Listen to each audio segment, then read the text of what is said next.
So there was this haggard old lady that came up to me yesterday. She was reckless in her speech. She looked at me and asked, "Black boy, where are you from?" I looked at her and she looked at me. She had charcoal hair that flowed in the wind.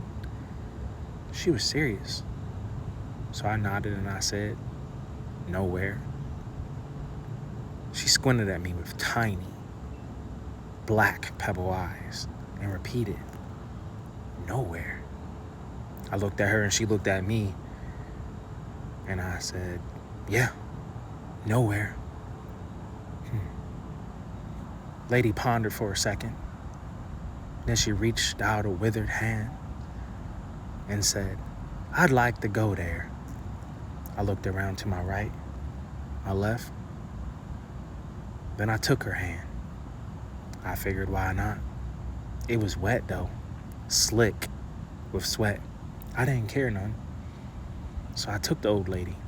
We walked down the street, around the corner. Then we went into an alley. Old lady pulls against me. She said, "I thought you was taking me nowhere, boy. This is an alley." I looked at her and she looked at me. And I said, "Well, ain't everywhere nowhere. Ain't nowhere somewhere." The old lady looked at me and smiled big and wide and white. And she said, "You know what, boy? You something else." So that was me, Author Jamil Jones, and my take on verbal storytelling.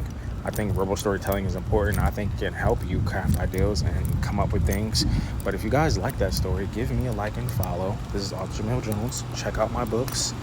No Man's Heart is my latest, but I have others. Check out my short stories on my website and my Instagram and all that jazz. But hope you guys have a great day. Hope you guys keep creating. Peace.